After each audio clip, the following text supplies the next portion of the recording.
Hello और welcome, मैं हूं विवान और आप देख रहे हैं बॉलीवुड का hottest news show planet Bollywood news. हम एक बार फिर हाजिर हैं बॉलीवुड की latest news and hot gossips लेकर। So why wait, let's start with the headlines.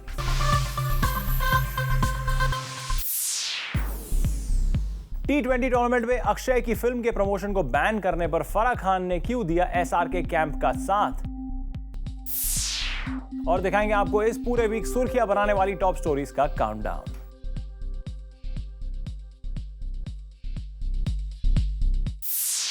Akshay Kumar और उनकी once upon a time in Mumbai 2 की टीम की प्रमोशन के साथ ऑनगोइंग T20 टूर्नामेंट में क्या हुआ, ये तो सबने देखा। पर कोई है जो SRK के कैंप को इस पूरे कंट्रोवर्सी में डिफेंड करने आ गया है। आगे कौन है वो, लेट्स फाइंड आउट। एक वक्त था जब इस बॉलीवुड फिल्म मेकर ने बुलाया था अक्षय कुमार यानी 30 मार खान को सबसे बड़ा खान। लेकिन अब इन्होंने 30 मार खान के डाउनफॉल के साथ बदल दी है अपनी चाल, और जहां बारी आई चुनने की 30 मार खान और किंग खान के बीच किसी एक को, इन्होंने चुन लिया SRK का कैंप। ये और कोई नहीं बल्कि है फराह खान, जिन्होंने हाल ही में हुई अक्षय के T20 टूर्नामेंट के फेल्ड प्रमोशन की कंट्रोवर्सी में दिया SRK का साथ। If you go with any kind of self publicity on yourself, I think they blank you out on screen. Probably if they hadn't done it, they would have been featured on TV. But लगता है जब फराह को याद आया कि अक्षय के against इन्होंने बातों बातों में कुछ ज्यादा ही बोल दिया, तो इस T20 टूर्नामेंट को एक बड़ा ब्रांड बताकर फराह ने कवर अप करने की कोशिश भी की। IPL खुद इतना बड़ा ब्रांड है, I don't think they want, क्योंकि अगर आप कुछ भी पहनकर 5 सेकंड भी दिख गए तो you can imagine how many crores of people are watching as free publicity. So I think that they've stopped a long time ago. Well Farah, ना तो इन दोनों ही फिल्मों में से आपकी कोई फिल्म थी और ना ही आपका इनसे कोई कनेक्शन था, तो इतना एविडेंटली SRK का साइड लेने से पहले एक बार तो सोच लेती कि अक्षय के करियर की बिगेस्ट फ्लॉप्स आपकी और आपके हस्बैंड शिरीष की ही फिल्में थी। बट लगता है अक्षय का जोकर के प्रमोशन से हाथ खींचने का मलाल अभी तक फराह के मन में है, इसलिए जैसे ही मौका लगा उनके अगेंस्ट कुछ कहने का, फराह ने तुरंत मार दिया taunt. I think it's a cricket council का, it's been going on for a long time. You cannot publicize anything and go on. Probably if they hadn't done it, they would have been featured on TV. For Rudrani Chaturaj, Zoom, Mumbai. Time to show you a special report. Prakash Jha ने सत्याग्रह के promotion के लिए निकाला एक नया तरीका, और इस स्ट्रैटेजी से फिल्म का प्रमोशन भी हो जाएगा और यूथ को इंस्पिरेशन भी मिल जाएगी। सोर्सेज की माने तो प्रकाश झा सत्याग्रह के साथ साथ एक और वीडियो बना रहे हैं, और वो इंटरनेशनल यूथ डे पर शो करने के लिए अपने कास्ट के साथ कुछ ऐसे वीडियोस बना रहे हैं जो यूथ को अपने राइट्स के लिए फाइट करने को इंस्पायर करेंगे। और तो और शॉर्ट्स के बीच बीच में प्रकाश ने कुछ वीडियो शूट भी कर लिए हैं, यानी कि अब अमिताभ बच्चन, करीना कपूर और अजय देवगन इंस्पिरेशन बनेंगे यूथ के लिए। और प्रकाश झा अपने इस यूनिक प्रमोशन में भी पूरी तरह से इन्वॉल्व हो गए हैं, और इसी मकसद से उन्होंने ये इंस्पिरेशनल वीडियोस बनाए हैं। खबरों की माने तो प्रकाश झा को जब भी शूट के दौरान कुछ समय मिलता था तो वो इस इंस्पिरेशनल वीडियो पर काम करने लग जाते थे। हो भी सकता है कि इस स्पेशल वीडियो में फिल्म के भी कई ऐसे इंपॉर्टेंट सीन्स होंगे।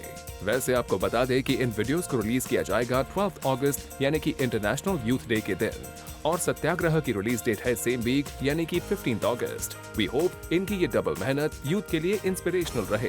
For Chetna Singh, zoom, Mumbai. अब बारी है इस हफ्ते की टॉप 10 स्टोरीज जानने की। दोस्त who missed out on our show, हम आपके लिए लेकर आए हैं बॉलीवुड का पूरा वीकली अपडेट हमारे इस काउंटडाउन में। तो चलिए शुरू करते हैं इस हफ्ते का काउंटडाउन।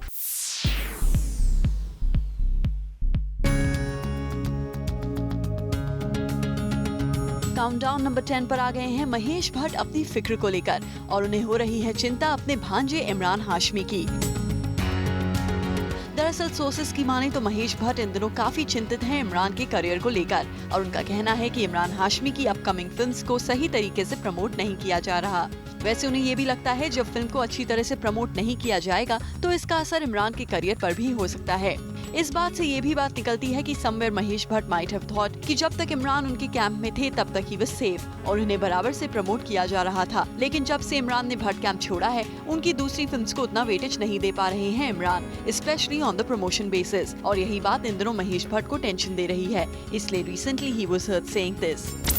उसे प्रमोट नहीं कर रहे। I am worried about my boy.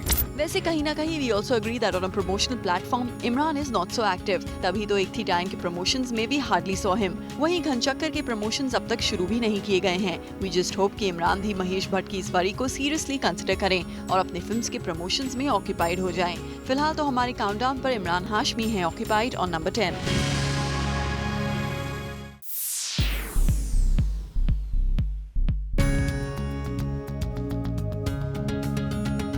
Countdown number 9 पर सैफ अली खान फंस गए हैं गोवा गवर्नमेंट के चक्कर में, क्योंकि सैफ की अपकमिंग फिल्म में कुछ स्मोकिंग सीन्स हैं, which might not be acceptable by the Goa government, and because of this, the government might take appropriate actions against the actor. पर इस मामले पर सैफ का कुछ और ही कहना है।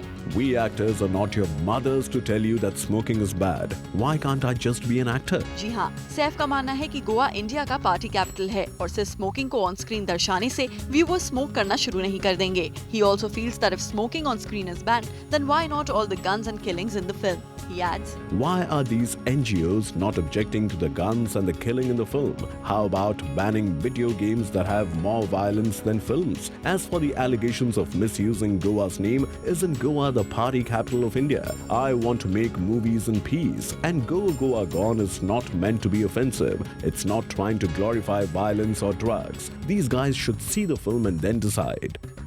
रिपोर्टेडली अगर गोवा की गवर्नमेंट ने इस फिल्म को लेकर कुछ लीगल कॉम्प्लिकेशंस खड़ी करी तो मेकर्स के खिलाफ फिल्म में सिगरेट स्मोकिंग एक्ट के वायलेशन के एलिगेशंस लग सकते हैं और फिल्म की रिलीज फंस सकती है मुश्किल में। हालांकि इस कंट्रोवर्सी के बारे में पता चलने के बावजूद सैफ का पूरा भरोसा है कि उनकी फिल्म को सेंसर बोर्ड से क्लियरेंस मिल जाएगी। वैसे ये तो आने वाला वक्त ही बताएगा कि सैफ का ये स्मोकिंग एक्ट एक्सेप्टेड है या नहीं। फिलहाल तो इस कंट्रोवर्सी को लेकर सैफ काउंटडाउन की लिस्ट में जरूर शामिल हो गए हैं।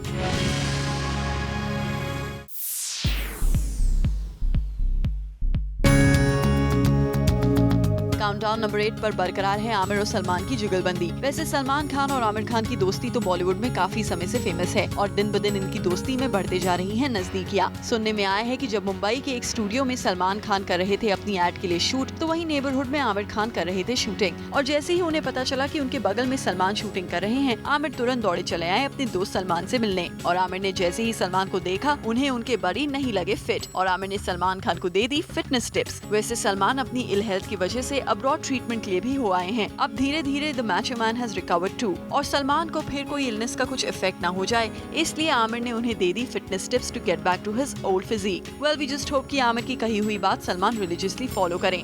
For now these two Khans are ruling on number 8 on our countdown.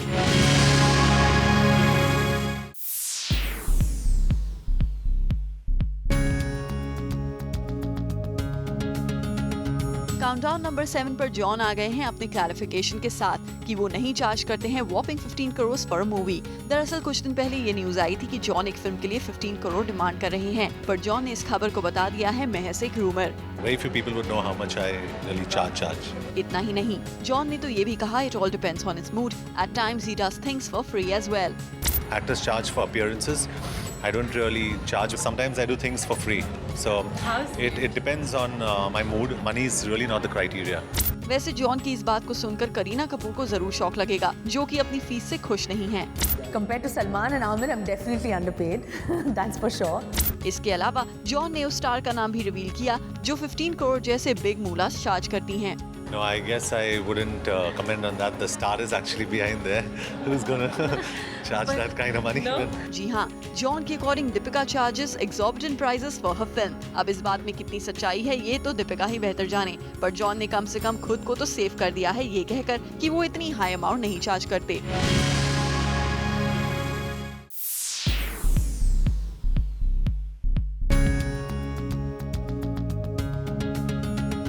Countdown number 6 पर लौटे हैं डायरेक्टर साजिद खान, पर एक हार के साथ।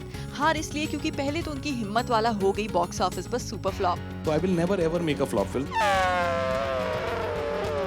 So I will never ever make a flop film. It will be amongst the top 3 hits of 2013. वो अब बॉक्स ऑफिस पर पुअर कलेक्शन ले आई है। साजिद खान ने किए थे toll claims about his films. I will never make a flop film in my entire life. You know why? Because मैं अपनी फिल्में कभी भी अवार्ड फंक्शंस और क्रिटिक्स के लिए नहीं बनाता हूँ। मैं टिकट बाइंग ऑडियंस के लिए बनाता हूँ जो थिएटर में जाके बाहर निकल के बोलते हैं मज़ा आ गया। It will be amongst the top 3 hits of 2013 and it's an open challenge to anybody. पर ऐसे कुछ हुआ नहीं, क्योंकि जितनी हाई एक्सपेक्टेशन साजिद ने अपनी इस फिल्म को लेकर लाई थी, वो पूरी नैया पानी में डूब गई। और इस नुकसान की भरपाई हुई ही नहीं थी कि साजिद खान को मिला एक और झटका, क्योंकि Sajid Khan lost out on Housefull 3। आज साजिद नाडियाडवाला ने साजिद खान को दिखा दिया है बाहर का रास्ता, और ये हम नहीं बल्कि एक मीडिया रिपोर्ट की माने तो खुद साजिद नाडियाडवाला का कहना है। Sajid quoted in a daily, I had a 3-film deal with Sajid Khan when I got him to direct Hey Baby in 2007, Houseful in 2010, and Houseful 2 in 2012. The deal is over. Henceforth, the franchise, which is going to be announced every 2 years, will have a new director every time. वैसे इस झटके के बाद जहां Sajid Khan was about to make a film with Big B, सुनने में आया है कि Big B ने भी रिवर्ट नहीं किया है साजिद खान को। वहीं Saif Ali Khan is also not answering Sajid Khan and won't be working in his next. Professional life में इतनी अनबन होने के बाद साजिद खान की पर्सनल लाइफ भी कुछ ठीक नहीं चल रही है। As it was heard that he had a huge fight with rumored girlfriend Jacqueline Fernandez, और हिम्मत वाला साजिद खान को अपनी ही फिल्म की डूबती नैया की वजह से अपनी हिम्मत तोड़नी पड़ी। प्लैनेट बॉलीवुड न्यूज में फिलहाल वक्त है एक छोटे से ब्रेक का, लेकिन आप कहीं मत जाएगा क्योंकि our countdown is not over yet.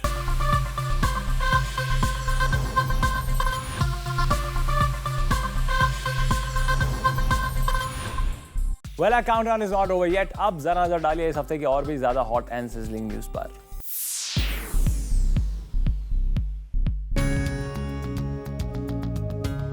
इस वीक की नंबर 5 बज़ मेकर हैं दीपिका पादुकोण, जिन्होंने जूम पर एक्सक्लूसिवली दिया अपनी और एक टॉप बॉलीवुड एक्ट्रेस के साथ उनकी चल रही कैट फाइट पर clarification. You know, y'all print these stories and then y'all only ask us.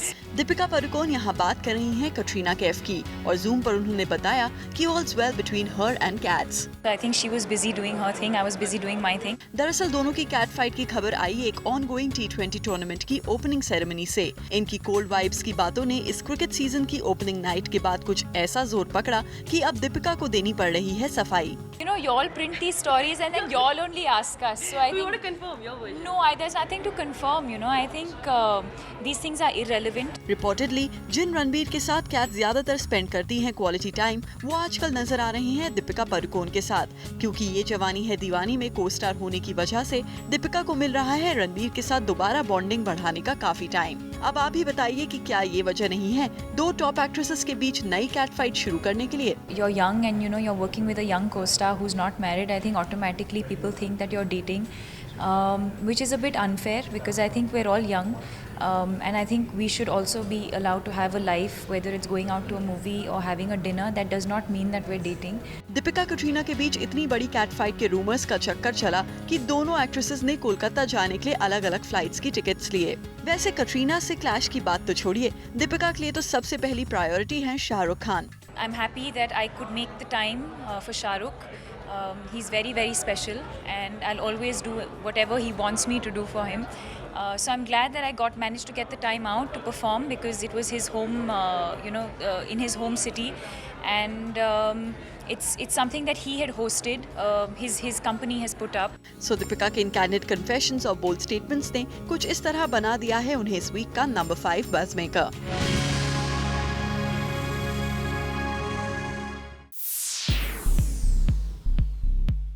Sometimes it happens, the people are expecting too much and they don't get it, and of course everybody in our industry, lot of people don't get to celebrate their own success, so they always celebrate someone else's failure. ये है फराह खान का ऐलान, जो उन्होंने अपने भाई साजिद खान की much awaited film हिम्मत वाला के फेलियर पर किया इस वीक एक्सक्लूसिवली ऑन जूम। साथ ही ऐसा स्टेटमेंट देकर एक्सेप्ट भी कर लिया है कि हिम्मत वाला बॉक्स ऑफिस पर वैसा कोई कमाल नहीं कर पाई जैसा वादा साजिद खान ने किया था। लेकिन अब जब साजिद अपने प्रोमिसेस पूरा करने में हो गए हैं फेल, तो फराह खान के निशाने पर इंडस्ट्री के वो लोग आ गए हैं जो अपनी सक्सेस से ज्यादा दूसरों के फेलियर्स का इंतजार करते हैं और मौका मिलते ही चटकारे लेकर बना देते हैं किसी के भी फेलियर्स की गॉसिप्स। वेल, अब ये तो पता नहीं कि फराह ने ऐसा कहकर सीधे तौर पर किसे टारगेट किया है, पर इतना जरूर है कि हिम्मत वाला पर कमेंट्स करने वालों में से राम गोपाल वर्मा भी थे। हिम्मत वाला की रिलीज के वक्त रामू ने उन्हें भेजा हुआ एक पर्सनल मैसेज एक सोशल नेटवर्किंग साइट पर पब्लिक कर दिया था। Ramu wrote, "Don't know what to feel about this message I got. RGV की आग seems like a cult classic compared to Sajid Khan की हिम्मत वाला." अब फराह ने रामू के साथ साथ और किन किन लोगों पर निशाना साधा ये कहना तो मुश्किल है, बट फराह का ये डिफेंसिव सिस्टरली एक्ट देखकर she definitely deserves to be on number 4 this week.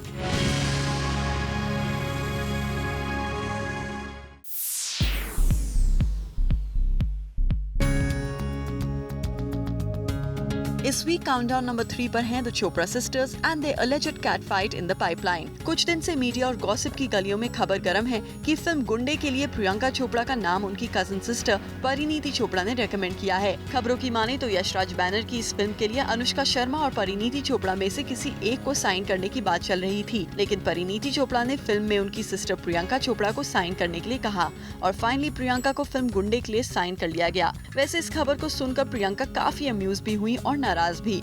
बहरहाल अब इस खबर का अपडेट यशराज बैनर से आ चुका है। यशराज बैनर की माने तो इस खबर में कोई सच्चाई नहीं है। प्रियंका बॉलीवुड की नंबर 1 एक्ट्रेसेस में से एक हैं और उन्हें साइन करने के लिए कोई रिकमेंडेशन की जरूरत नहीं। यशराज बैनर से रफीक गांगजी ने बताया है कि no one needs to recommend a Priyanka Chopra and no, neither Anushka nor Pariniti were approached for the role. So Priyanka और परिणीति के इस कंट्रोवर्शियल अपडेट ने बना दिया है इन हिज वीक का number 3 buzz maker.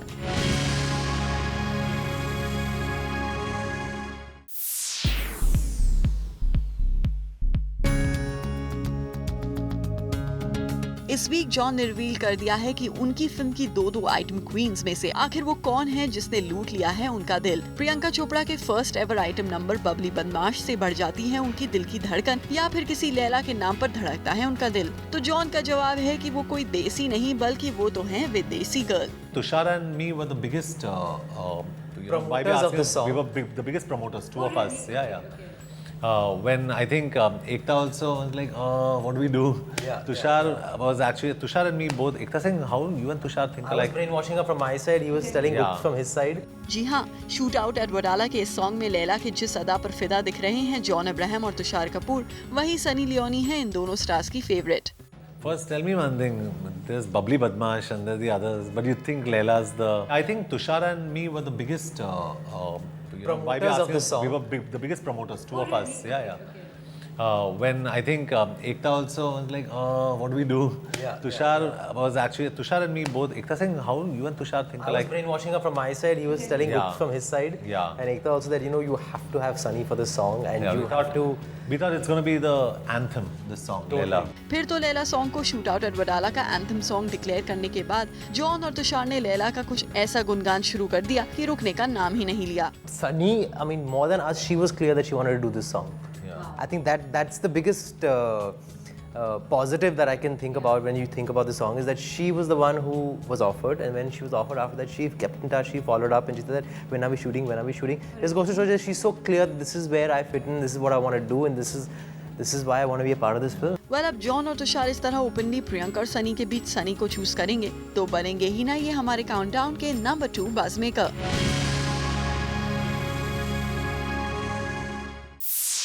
Planet Bollywood news में फिलहाल वक्त है एक और छोटे से ब्रेक का, बट डोंट गो एनीवेयर क्योंकि इस ब्रेक के बाद आपको दिखाएंगे इस काउंटडाउन की टॉप स्लॉट की स्टोरीज जिन्होंने क्रिएट किया मैक्सिमम बज़।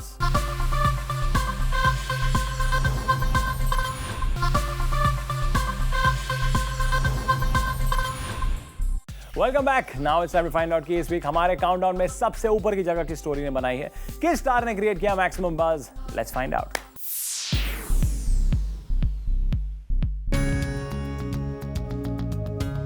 ये तो हमने आपको बता दिया कि कैसे लैला बन के लूट लिया है सनी लियोनी ने जॉन और तुषार का दिल, बट इस वीक की सबसे बड़ी खबर तब बनी जब इस लैला ने लूटा एक सुपरस्टार को, जो कि और कोई नहीं बल्कि है शाहरुख खान। इस वीक का सबसे बड़ा बस ये था कि एनर्जी ड्रिंक की एंडोर्समेंट डील हथिया ली सनी लियोनी ने, और उससे भी बड़ी खबर ये है कि सनी लियोनी के हाथ आए ये ब्रांड पहले शाहरुख खान प्रमोट कर रहे थे। तो आपको बता देते हैं कि कभी शाहरुख खान ने जिस एक एनर्जी ड्रिंक से अपना ब्रांड एसोसिएशन बनाया था, जिस एनर्जी ड्रिंक को लॉन्च करने गए थे शाहरुख खान, और तो और अपनी 2020 क्रिकेट टीम के साथ भी शाहरुख ने उस एनर्जी ड्रिंक ब्रांड को एसोसिएट कर लिया था। पर अब उसी एनर्जी ड्रिंक ब्रांड ने शाहरुख खान को छोड़ अपना ब्रांड एम्बेसडर बना लिया है सनी लियोनी को। वेल, इसका असली रीजन क्या है ये तो उस ब्रांड की प्रमोशन स्ट्रेटजी बनाने वाले ही बता सकते हैं। So when a superstar gets replaced by someone like Sunny Leone, the news has to be the number 1 buzz maker of the week.